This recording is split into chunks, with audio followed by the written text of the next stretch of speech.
Bismillahirrahmanirrahim. Assalamualaikum warahmatullahi wabarakatuh. Apa kabarnya anak ibu yang soleh dan soleha? Semoga semua dalam keadaan sehat walafiat ya. Alhamdulillah di minggu ini kita akan belajar tentang perkembangan transportasi di Jakarta. Tolong disimak dengan baik ya. Tapi sebelum belajar, alangkah baiknya kita berdoa dulu. Bismillahirrahmanirrahim. Rabbi zidni ilman warazukni fahman. Tujuan pembelajaran kita minggu ini yang pertama, peserta didik memahami perkembangan sarana transportasi di Jakarta. Yang kedua, peserta didik memahami perkembangan jalan tol di Jakarta.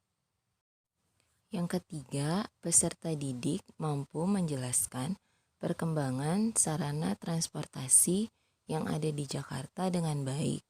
Yang keempat, peserta didik mampu menjelaskan perkembangan jalan tol yang ada di Jakarta dengan baik.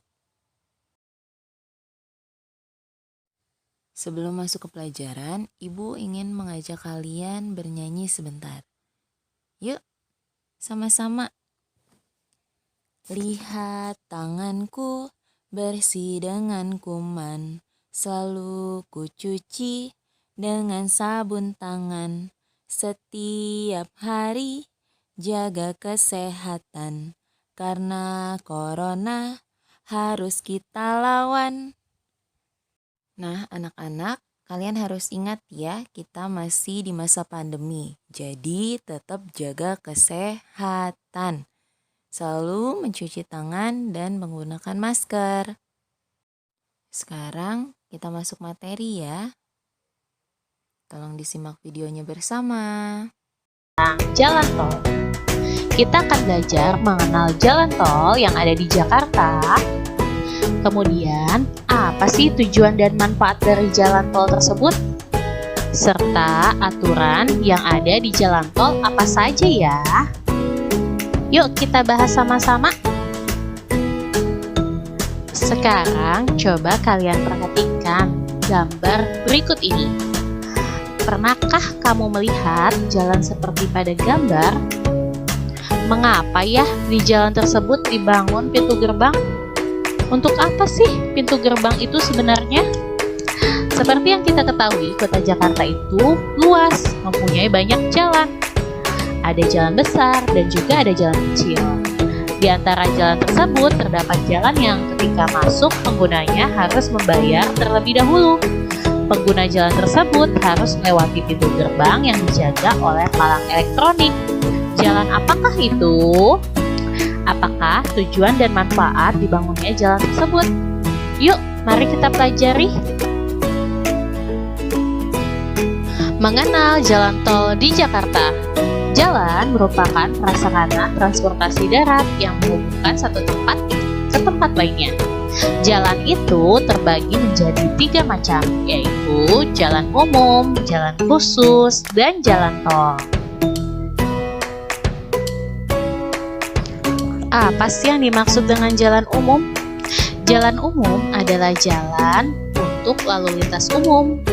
Contohnya seperti pada gambar ya. Kemudian ada jalan khusus. Jalan khusus adalah jalan yang digunakan atau dibangun untuk kepentingan sendiri. Contohnya yang kita jumpai di Jakarta adalah jalan sepeda, jalan motor, dan jalanan busway. Itu juga merupakan jalan khusus karena hanya kendaraan tertentu yang boleh melewatinya. Selanjutnya nih yang ketiga ada jalan tol.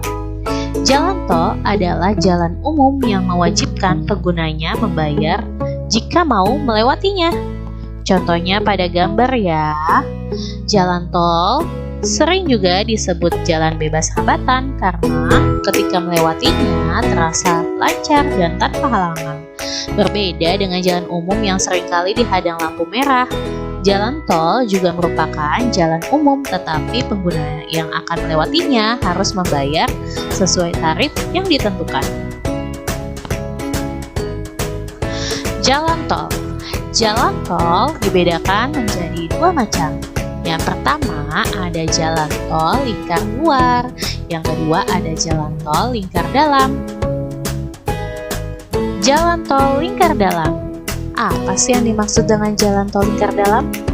Jalan tol lingkar dalam Jakarta adalah jalan tol yang mengelilingi bagian dalam Jakarta. Jalan tol ini menghubungkan tempat-tempat yang berada di dalam kota Jakarta.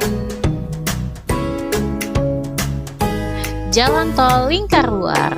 Jalan tol lingkar luar adalah jalan tol yang mengitari bagian luar Jakarta. Jalan tol lingkar luar ini menghubungkan tempat di dalam Jakarta dengan kota lain yang ada di luar Jakarta, seperti Bogor, Depok, Tangerang, dan Bekasi. Kendaraan yang dapat melintasi jalan tol adalah kendaraan roda 4 atau lebih. Setiap pengguna jalan tol dikenakan tarif tertentu sesuai jenis kendaraannya. Pengendara masuk dan keluar dari jalan tol melalui pintu tol yang tersedia. Kemudian, apa sih tujuan dari pembangunan jalan tol? Tujuan pembangunan jalan tol adalah mengurangi kemacetan di jalan utama. Pengguna jalan tol juga bertujuan untuk mempersingkat waktu tempuh dari satu tempat ke tempat lainnya. Penggunaan tol juga untuk mendukung perkembangan ekonomi masyarakat. Masyarakat di sekitar kota dapat menjual hasil panennya dengan mudah karena adanya jalan tol. Masyarakat dapat melakukan kegiatan ekonomi dengan mudah dan jalan tol dapat memperlancar arus kendaraan. Jika tadi kita sudah membahas tujuan dari pembangunan jalan tol, sekarang apa sih manfaat dari pembangunan jalan tol? Yang pertama adalah mempengaruhi perkembangan wilayah dan peningkatan ekonomi.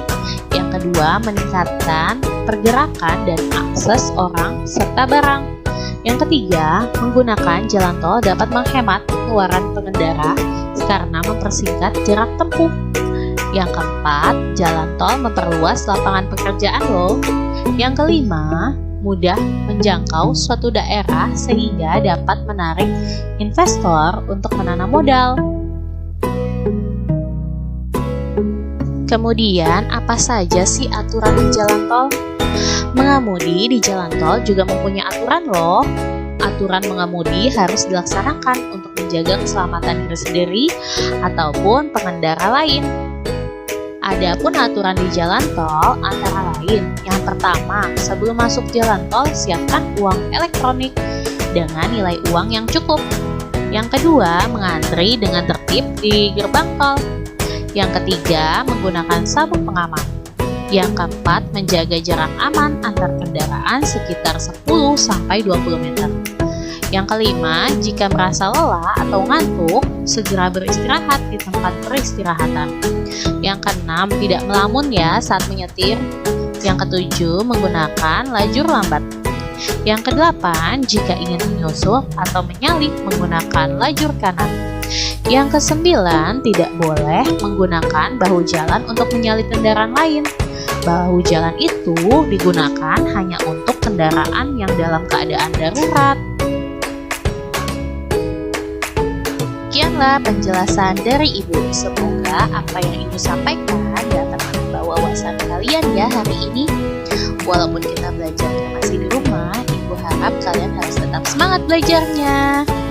Minta didampingi ayah dan bunda kalian dalam belajar ya. Sampai di sini dulu perjumpaan kita. Sampai ketemu lagi di video pembelajaran berikutnya. Wassalamualaikum warahmatullahi wabarakatuh.